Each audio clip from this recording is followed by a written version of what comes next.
Ukraine said on November 4th that its forces struck a shipyard in the port city of Kerch on the east coast of the Russian-annexed Crimean Peninsula. What did Ukrainian sources say?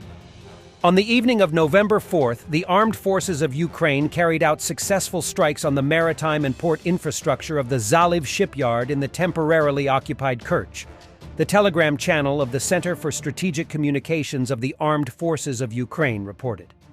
Ukrainian Air Force Commander Mykola Oleshchuk wrote on Telegram that the shipyard was where one of the most modern ships of the Russian Navy was stationed, a ship capable of carrying powerful supersonic Kaliber missiles.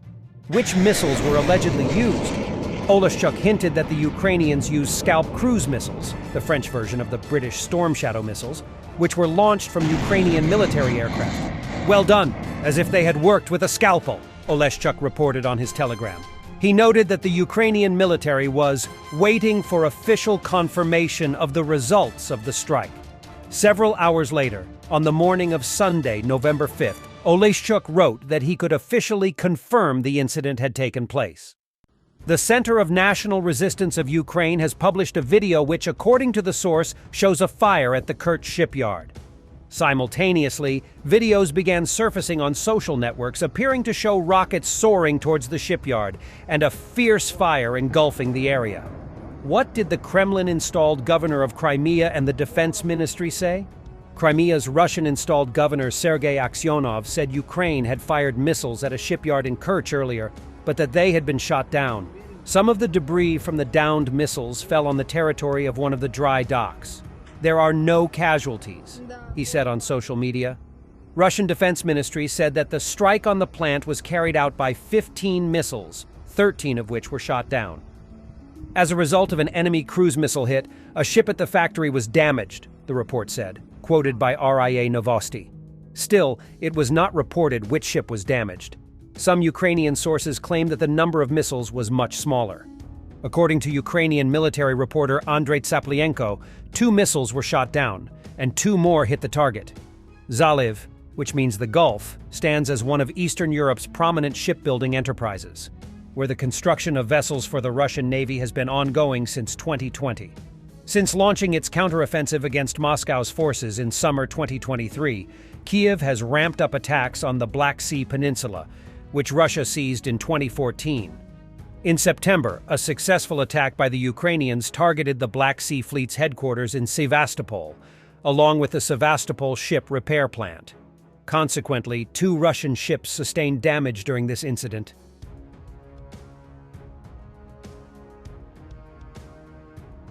General Valery Zaluzhny, commander-in-chief of the Ukrainian armed forces, says his country's war with Russia has reached a stalemate on the battlefield. In an article in The Economist, he blamed this on the lack of combat aircraft and soldiers. Europe's media discuss what to make of the criticism. The offensive was poorly planned from the start, Bupros notes. The Ukrainians became victims of their own success in the first phase of the war, when unprecedented mobilization and NATO support enabled them to stop Moscow's cumbersome war machine and even force it back out of some areas. Then the flow of military aid to Ukraine began to dry up. To maintain it, President Zelensky launched an offensive, the wisdom of which even his own generals are said to have doubted. Without adequate air and artillery support, the outcome was a foregone conclusion. The Ukrainians would be bled dry in heavy fighting. Lawyer and human rights activist Masi Nayem, who was seriously wounded on the front line a year ago, warns on his Facebook page about personnel shortages in the Ukrainian army. "I have nothing against drinking coffee and living peacefully in the cities. I have always said that this is the best indicator of the efficiency of the Ukrainian armed forces, but on one condition: that young men and women rush to help if the ranks need replenishing, and that until then they train and prepare." But when Commander-in-Chief Zaluzhny is already talking in public about shirkers, things are looking really bad. There may be a lot of questions for the state, but if we don't win, there will be no more questions, because then there will be no more state. Tivnet examines the motives for Arestovich's statements. Back in the summer of 2022, he announced his intention to run for president in Ukraine, but promised to do so only if Zelensky didn't run for a second term. Now, however, he has changed his mind and has even launched the pre-election campaign. Arestovich's chances of winning the presidency are slim, even if elections are held in the near future. But he seems to have pinpointed the vulnerabilities of his rival Zelensky, or at least the issues on which he can try to steer public opinion in his own direction. Russia is the main beneficiary of the stalemate, comments the Frankfurter Allgemeine Zeitung. Its territory is almost unaffected by the war, and it has far greater resources than Ukraine. Unless something changes in this situation, Russia's dictator will be able to slowly bleed the embattled country dry.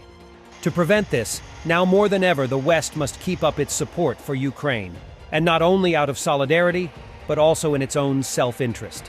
As Vladimir Putin himself keeps saying, this war is about much more than Ukraine. Isti Pavelet fears that Ukraine is preparing for a painful surrender. The brutal reality of the war of attrition could soon force Ukrainians to make some tough decisions.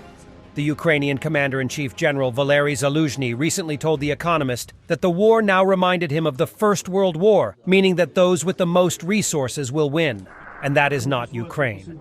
For us, Ukraine's allies, that would be a disastrous outcome because it would mean Russian aggression has failed to impress upon the West that we also need to take self-defense seriously. Military analyst Colby Badwar sees the most recent arms deliveries as a potential game-changer. The question of their impact will therefore be determined by how many of those missiles are provided to Ukraine and how quickly. The short-range missiles, ATACMS, are not a war-winning weapon. But this is just a straw man to be held up by the same skeptics who dismiss their ability to change the game. For most of the war, Western military aid has been entirely responsive to Russian actions. The provision of long-range precision missiles, Storm Shadow and AMP, Scalp Egg from the UK and AMP, France, and now ATACMS from the United States, has allowed Ukraine to take the fight to previously safe Russian targets and has forced them to adapt.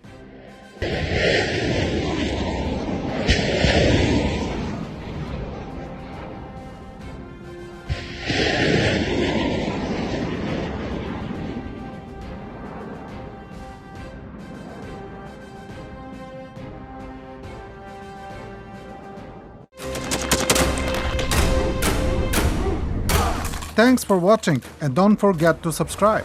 Also, if you wanna support Warthog Defense, please become our member and get early access to new videos, exclusive members-only videos, and become administrator in comment section. The membership link is in the description.